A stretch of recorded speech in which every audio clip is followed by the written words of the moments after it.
精灵惨遭羞辱，只因他们生活在沙漠，只能看猫蛇大战，排解心中落寞，天崩开局。上帝，你有没有搞错？虽然精灵被羞辱了，但大家不必担心，因为其他3族也被我削了人类被扔到了沼泽地里，与鳄鱼共进晚餐，但人类是晚餐。兽人生活在地狱大陆，房屋经常无故自焚，火焰骷髅会教兽人做人。我承认我小看兽人了。矮人被放逐到冻土之地，这里天寒地冻，豺狼遍地，一点也不适合矮人生存。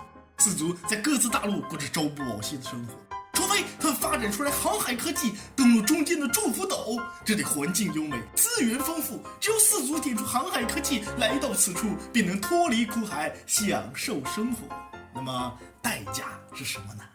那就是只要有人登陆祝福岛建成，我便会打开外交叛乱，然后4族自由交战，直到世上只剩下一个种族，而那个种族就是本场比赛的赢家。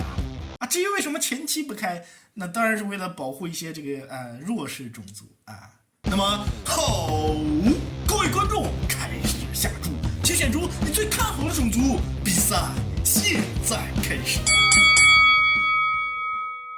本场比赛除了地形以外我还新加了一个 mod， 文艺复兴模组，增加一些宗教、科技、武器什么的。比如我们的精灵国王就信仰伊斯兰教精灵将军信仰基督新教，这个精灵小孩信仰犹太教。那这3种信徒聚在一起，真的不会打起来吗？那现在4族都很老实的待在自己的领地里毕竟4片大陆彼此独立，没有船他们也过不去不过没有关系反正4片大陆差不多大不出意外的话，等到4族完全掌控自己的大陆以后，实力估计会相差无几。那时候再点出航海科技，登陆祝福岛，游戏才会真正开始。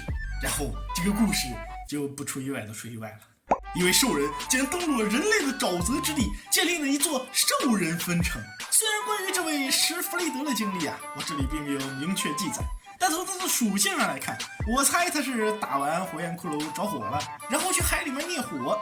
那灭完火呢，没看见方向，一不小心就来这儿了。那来都来了，就顺便在这儿建了座城对此人类那可真是气坏了那我本来就惨，你还来搞我，那像话吗？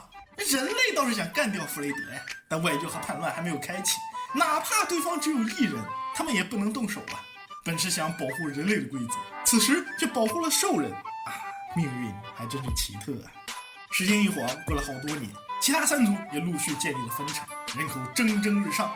而弗雷德创建了驴丘部，发展谈不上是日新月异吧，也可以说是毫无变化。几十年了，人口还是1，但这也不全怪弗雷德一是他这个分城位置特殊，其他兽人想移居过来，他也来不了移居这条路走不通，弗雷德也可以自己生孩子嘛。世界盒子里的生物不都是细胞分裂吗？关于这个问题弗雷德有话要说，因为原因竟然是他太丑了，繁衍概率降低60%。不是我说你游戏作者，他又不用找对象，怎么会因为自己丑而不生孩子呢？那我这边刚说完，弗雷德的孩子噗的一下就出生了。虽然这个姓氏不一样，但看这个模样肯定是他的孩子。驴丘部欣欣向荣起来，但人类可就惨了。当驴丘部建立的时候，人类的发展就已经被锁死了，他注定比别人少一座城。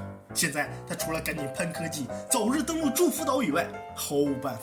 公元50年，世界进入黑暗纪元，此时世界排名，矮人第1，精灵第2，兽人第3，人类垫底。本以为人类彻底没救了，没想到他还真的第一个研究出了运输船。公元55年，人类殖民幸福岛，建立南凤府。这哪里是人类的分城，这是人类的希望但登陆祝福岛也意味着外交与叛乱被打开，真正的比赛现在开始。公元60年，精灵也拥有了运输船，然后宣战人类，一大波兵乘坐运输船登陆祝福岛，祝福岛争夺战爆发。由于事发突然，祝福岛位置特殊，人类来不及支援不多时，南凤府便被精灵摧毁，并建立白羊郡宣誓主权。军队上船，准备下一波进攻。这一套下来，行云流水，太帅了。而人类大军此时还在船上等待出发。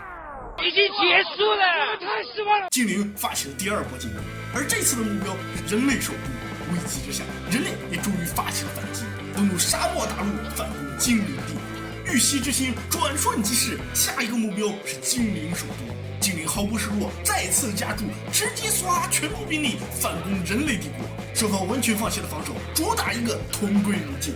眨眼之间，精灵首都覆灭，人族大军直指烛炎之心。那精灵除了烛炎之心以外，还有祝福岛的白羊郡。前往白羊郡呢，必须要坐船，而人类运输船的效率，我们有目共睹。结束了，太失望了，真是太失望了。人类呀，就剩一个首都了，并且精灵打完以后啊，还会建成，封锁对手发育。不管怎么说，这次是人类败了。而在南方，矮人怎么成这样啊？原来，正当人精大战之时，矮人也学着精灵向兽人发起了进攻啊！我世界第一，打个世界第三，没问题吧？但战争的走向却向矮人展示了什么叫同人不同命。先是矮人先锋部队被兽人平民团灭，接着兽族英雄弗雷德亲自带领自己的子孙登陆矮人首都。80多岁的他手持长剑，带领众人大杀四方。其他兽人围绕在他身边，在弗雷德的带领下展现出惊人的士气。他们所向披靡，战无不胜。矮人防御跟纸糊的一样，溃败的比人类还快。终于，弗雷德带领兽人杀穿了矮人，站在海边遥望家的方向。这一刻，他回望自己的一生，只感到无尽的幸福与快乐。然后他饿死了，享年91岁。此时，矮人还剩下10几个人，已经算是濒危物种了。但为了给故事留点悬念，兽人最终还是选择与矮人谈和。那代价就是矮人只能待在祝福岛，然而却矮人呐，就这了。那反观人类这边，未来可期。你们也不打了啊？这是要好一个化干戈为玉帛呀！面对兽人的威胁，精灵深知唇亡齿寒的道理，拉拢人类成立人精联盟。那兽人当然极其不爽，必须给他点教训。公元87年，兽人宣战人类，人类没办法，实力差距太大了嘛，大到精灵完全没有为人类报仇的想法人类真不熟。公元90年，世界来到希望纪元，三族和谐发展，还搞出了一些奇特的建筑，比如这个建筑看起来有点像教堂这个小花园有点可爱还有这个不会喷水的喷泉。看似各国一片祥和，但背后却隐藏着大阴谋。公元97年，精灵为了扩张宣战矮人，果然是把矮人当成应急食品。但就在这时，兽人宣战精灵，没想到最后站出来的竟然是曾经的敌人。矮人大受感动，谢谢兽人，但我已经没救了。接下来，兽人对精灵两面包夹，三面合围。纵使精灵已经尽全力防守了，但架不住实力上的巨大差距精灵毫无招架之力，最后惨遭淘汰。兽人之所以能获得游戏的胜利，弗雷德的狗屎运功不可没。若不是他提前建立了分城，为兽人夺取了更大的发展空间，兽人也不可能在前期就取得这么大的优势。但是兽人本身强大的身体素质也同样重要，要不然也不会爆出来。看来下次不得不削弱一下了。那么，恭喜兽人获得了本场比赛的胜利，让我们为兽人献上礼炮。